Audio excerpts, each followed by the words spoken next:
أعوذ بالله من الشيطان الرجيم. بسم الله الرحمن الرحيم. يسألونك عن الأنفال قل الأنفال لله والرسول فاتقوا الله وأصلحوا ذات بينكم وأطيعوا الله ورسوله إن كنتم مؤمنين. إنما المؤمنون الذين إذا ذكر الله وجلت قلوبهم وإذا تليت عليهم آياته زادتهم إيمانا وعلى ربهم يتوكلون. نهم سپارا سورة انفال. پرندس کی من د سورة انفال خلاصه مختصر شان ویلی و خپل ځای چې بیا هغه آیتونه راځي نو تفصیلا به واقع بیانو. لومبی سوال الله تعالی دی کې یسألونک عن الانفال،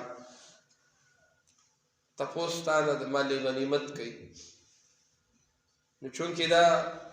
په اسلام کې لومبی جنګ و، موږ پرون ویلو چې 14 کاله رسول الله مدینه منوره کې تیر کړل، خو رسول الله صلی الله علیه وسلم ته صحابه کرامو ته د صبر حکم، تاسو به جنگ نه کوئ. بیا مجبور شو په هجرت باندې مدینه منورې ته رالل. نو بیا الله تعالی حکم راولېږه چې تاسو واقع موږ ویلي وه چې د ابو سفیان قافلې پسې روځي او چې هغه ګرفتار کړو، دینار هم ورسره دي، اوښان هم پکې دي. صحابه کرام د رسول الله صلی الله علیه وسلم سره راووتل او هغه واقعه هغه خبره په جنگ باندې بدله شوله. چې په جنگ باندې بدله شو، جنگ وشو،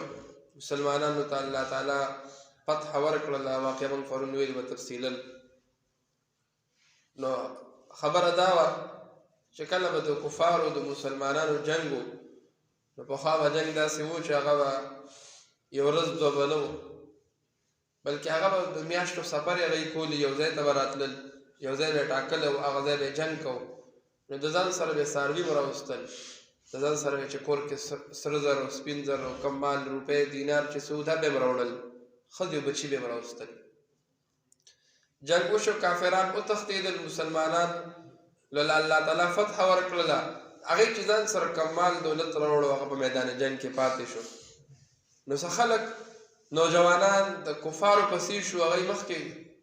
او صحابه کرام نوجوانان ورپسې دي ځغلي. بله ډله ولګېدله، هغوی مالي غنیمت راغونډو، میدان کې ټول ځای کې بلا کړې پرتې دي، نو دی راغونډول. او مشران څه خلک داسې وو چې هغوی رستو شو، هسې نه چې دشمن پټ چته پاتې وي، د رستو نه حمله ونه کړي یا په رسول الله باندې حمله ونه کړي، نو هغوی چاپېره د هغې نه کېناستل. چې کله ماښام شو، غنیمتونه خلکو را جمع کړل. نو هغه خلکو وی چې کوم دشمن پسې شاته روان وو چې دا خو زموږ حق کېږي، موږ په دشمن نه ځغلولی او دشمن تللی نه، نو تاسو به دا څنګه موندتل. کومو خلکو چې دا راغونډ کړو هغوی وی دا خو موږ راغونډ کړو، نو دا خو زموږ کېږي. او کوم خلک چې د رسول الله سره خوا کې وو، مشرانو، نو هغوی وی که موږ تاسو پسې شاته نه وی یا موږ د رسول الله حفاظت نه کولی او دشمن راوتی وی، نو موږ به په مال څه کول چې زموږ د رسول الله ته نه وی، نو دې کې زموږ هم حق کېږي. دا اختلاف پیدا شو. چې کله دا اختلاف پیدا شو په خپل مابین کې، د دوی الله تعالی صورت نازل کو او ورته وفرمایل چې ای پیغمبر دوی تا نه تپوس کوي چې د مال سره څه وکړو. د غنیمت هغه مال ته ویلی شي چې کوم د کافرو د مسلمانانو په مابین کې جنګ وي او د کافرانو د میدان جنګ کې کوم مال فاتح شي، دې ته مال غنیمت ویلی شي. مخکنو امتونو دپاره د دې خوراک هم جایز نه و، بلکې د اسمان نه به اور راغی، دی به اوچت ځای باندې کېښودو، اسمان نه به اور راغی، اور به هغه وسوځو. او د دې امت دپاره الله تعالی دا حلال ګرځولي دي. مخکې به راځي چې د امیر خوښه ده چې څه کوي، دا 5 حصې به کې یوه حصه به د الله او د الله د رسول شي، 4 حصې به چې دا به مجاهدینو باندې تقسیم کړي. نو الله صورت نازل کو، قل الانفال لله والرسول، ورته ووایه دا مال غنیمت چې کوم پاتې شه دا د الله او د الله د رسول دی. دا د صورت دعوه ده. الله تعالی دی سوال وکړو، الله تعالی صورت نازل کو، د صورت دعوه دا ده چې دا مال او غنیمت د هیڅ چا نه دی. تاسو یو وای دا زما دی، دوا دی، نه نه دا د هیڅ چا نه دی. دا د الله او د الله د رسول دی. بیا په دې دعوه باندې الله تعالی په دې صورت کې 12 وجې او 12 علتونه ذکر کوي چې د 12 وجو باندې دا مال غنیمت دا د الله او د الله د رسول دی. او بیا چونکې دا خو جنگ شوی و، الله تعالی په دې صورت کې 12 قوانین د جهاد ذکر کوي چې کوم مجاهد جنگیږي د الله تعالی په لار کې د 12 قوانینو د 12 خبرو به خیال ساتي، دله الله تعالی فتح ورکوي. او که د دې 12 خبرو خیال نه ساتي نو دی به ناکامه وي. هغه مخکې راځي په خپل خپل ځای دی وایو. خو چونکې د صحابه کرامو په منځ کې اختلاف پیدا شو نو الله تعالی لومبی حکم څه کوي؟ فاتقوا الله واصلحوا ذات بینکم. د الله نه ویریږئ او خپل تعلقات په خپل مابین کې سم کړئ. اختلاف داسې یو څیز دی چې کله د دوو ملګرو په منځ کې پیدا شو دا به ډېر روانې کوي. اختلاف کو په کور کې د پلار او د زوی د ښځرانو په منځ کې پیدا شو دا کور به روان وي. اختلاف کو په هر ځای کې په هر محفل کې پیدا شو، هغه کو په مسجد کې ولې نوي اختلافات پیدا شي نو بیا څوک یو طرف ته څوک بل طرف ته څوک یو سوی څوک بل سوی خبر ټوله لانجوي. نو د اختلاف نه الله تعالی ځان ساتي. اختلافات مه پیدا کوئ بلکې الله تعالی په دې خوشحالېږي چې تاسو په خپل مابین کې د خپل سره تعلقات ساتئ. نو صحابه کرامو ته الله تعالی حکم وکړو چې واصلحوا ذات بینکم، خپل منځ کې خپل تعلقات ټیک کړئ، اختلافات مه جوړوئ. واطیعوا الله ورسوله، د الله او د الله د رسول اطاعت وکړئ په هر حالت کې، صرف په دې وخت کې نه بلکې څوک چې دلته مسلمان وي نو په هر حالت کې هغه د جنگ حالت وي او که هغه د کلي کې وي او که هغه مسجد کې وي او که هغه بهر وي او که هغه په بازار کې وي نو دی به د الله او د الله د رسول د حکم تابعدار وي. ان کنتم مؤمنین، که چېرې تاسو کې ایمان وي، که مؤمنان یې او ځان ته ایمان والا وایي نو تعلقات سم کوي، د الله او د الله د رسول اطاعت وکوئ، د الله نه ویریږئ. اوس د مؤمن صفات 5 ذکر کوي چې مؤمن چاته ووایو، مؤمن کم سړی دی، ایمان والا کم سړی دی، د هغه 5 صفات ذکر کوي. څه وایي؟ انما المؤمنون الذین اذا ذکر الله، چې مؤمنان ایمان والا هغه خلک دي اذا ذکر الله چې کله د الله تعالی نوم واغستلی شي نو وجلت قلوبهم، زړه د یریږي. چې کله د الله تعالی نوم ورته واغستی شي زړه د ده ویریږي.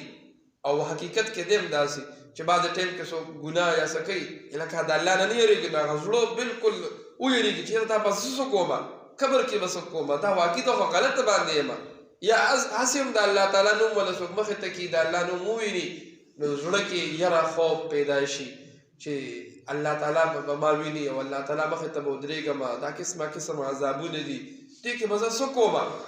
نو چې کله د ده په زړه کې د الله تعالی د یره راځي دا د مؤمن شان دی، د مؤمن مثال دی، صفات دي چې واقعي د ده زړه کې ایمان شته، ځکه یره زړه کې راله. او چې کله زړه کې یره نه راځي د الله نوم ورته اخیستی شي او هغه وایي خپل خبرې بیا کوه، مونږ به خپل کار ته پرېږده، د الله او د الله رسول په حساب وروستو ګورو، او زه چې څه کوم اخته به کوم، د الله نه نه یېرېږي. نو چې کله د زړه کې د الله نه یره وي دا د صفت د مؤمن دی چې د ایمان والا دی. او چې زړه نه د الله یره ووتې د نو بیا حرام او حلال نه پېژني او ظلم او زیاتې بیا نه پېژني، ولې د ده زړه کې یره نشته. 2 نمبر فرمایي واذا تلیت علیهم آیاته زادتهم ایمانا، چې کله د الله تعالی آیاتونه د الله احکام د الله خبرې مخې ته بیانېږي زادتهم ایمانا، ایمان یې سیوا کېږي، دننه ایماني جذبه سیوا کېږي، اعمال یې سیوا کېږي، اعمالو ته مخې ته کوشش کوي چې دا مې وکړی دا مې وکړی دا مې وکړی. نو دا د الله تعالی په آیاتونو کې یو اثر دی. موږ وګورو قرآن چې سړی اوري څومره انسان ته سکون میلاویږي، زړه خوشحالېږي. که دغه رنګې د دې په مقابله کې د دنیاوي تعلیم دنیاوي خبرو شروع کړو دا د ABC دی پلانکې نو هغه په انسان باندې بوج کېږي. دا د الله د آیاتونو صفت دی چې انسان زړه چې کله دا اوري نو ښه پې لګي، چې کله اوري د په دې آیاتونو سره د الله د انسان د مؤمن ایمان نورم زیات شي. بیا فرمایي وعلى ربهم يتوکلون، او مؤمن دا دی چې دی د الله تعالی باندې توکل کوي، په الله تعالی باندې څه کوي؟ بروسه کوي چې هر څه الله تعالی کوي. د اسبابو نه انکار کول دا توکل دی ته نه وایي چې انسان اسباب پرېږدي، انسان سبب پرېږدي او یا الله تعالی به راکوي. نه، اسبابو دننه به ستا ایمان دی چې الله تعالی به راکوي، خو د اسبابو دننه به راکوي. سبب ماله څه نشي راکولی، رزق ماله دکان نشي راکولی، رزق ماله نوکري نشي راکولی، رزق ماله تجارت نشي راکولی، بلکې رزق الله تعالی راکوي د اسبابو دننه دننه یې راکوي الله تعالی وغواړي مالی به راکړي سببونه به د اسباب چې کوم دي د تجارت شو یا څه شو یا مثال کې طور پر یو کس ډاکټر له لاړ شي دا یو سبب دی نو ما خپله وکړله غواړم د الله تعالی نه چې الله اوس مې روغ کړي دا د دې کنه د شفا واچي نو دا نه چې زه به پلان کې ډاکټر له ځم نو زه به ښه کېږم او که نه کور کلي له لاړم زه به نه ښه کېږم هغه الله تعالی ستا دپاره یو سبب دی یو پینډال ګولیا راواله د 10 روپو الله تعالی به د هغې کې شفا واچي نو غواړه د الله تعالی نه په الله توکل ساته او بله خبره الذین یقیمون الصلاة د مؤمن شان دا دی صفت یې دا دی چې ګوره دی به مونځ قایموي دی به مونځ کوي دی به عبادت د الله تعالی خوښ عبادت چې هغه مونځ دی دی به هغه قایموي کوشش به دا کوو خپل 15 وخته مونځونه به با جماعت ادا کوو دا مسجد دا به په اعمالو باندې آبادو او دغه رنګې کورونو کې زنانه دي د دې به هم خیال ساتو چې ګوره مونځ هر قسم حالت راشي غم راشي خادي راشي خوشحالي راشي پریشانی راشي مونځ به نه پرېږدو مونځ به په خپله به هم کوو نورو ته به هم وایو او که چې مونځ کوو نو دا صفت د مؤمن دی که مونږ وایو مونځ لټېدې ورکوو مونځ نه کوو کله یې کوو کله یې نه کوو او سمې پورې کار دی چې سمې ولګېدو نو مونځ به وکړو که نه کارونه مالونه یي نو زه به بیا پاتې شي نو دا د مؤمن صفت نه دی د مؤمن صفت دا دی چې دی به 15 وخته مونځ کوي بله ومما رزقناهم ينفقون او چې کم مال ما دله ورکړی دی چې کم مال ما ورکړی دی له دی به هغه خرچ کوي مونږ تاسو سره کو پیسې دي او که را سره نور څه د الله تعالی ورکړه ده نو دا زمونږ کمال نه دی چې دا ما کې کمال و زه قابل وم ما تعلیم کړی و او ما سره زما هنر و زما دماغ وچلول نو دا مال ما وګټو الله تعالی وایي دا ما تاله درکړو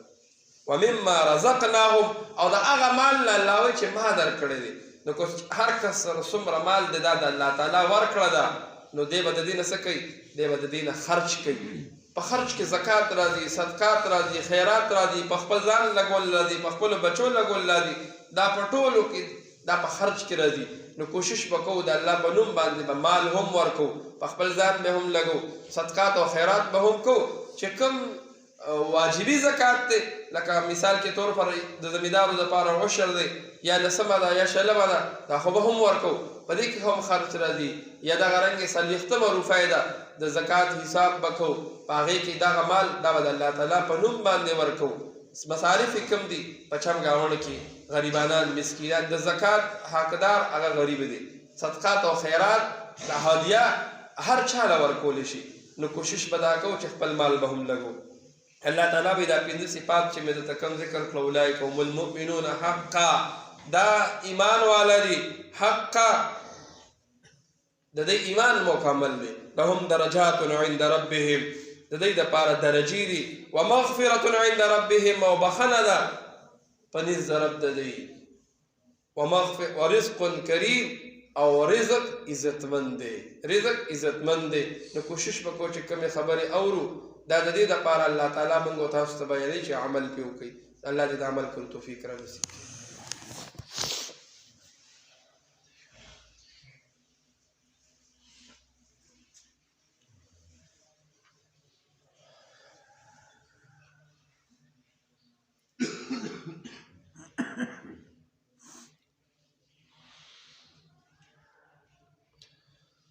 صلى الله تعالى على خير خلقه محمد وآله وسلم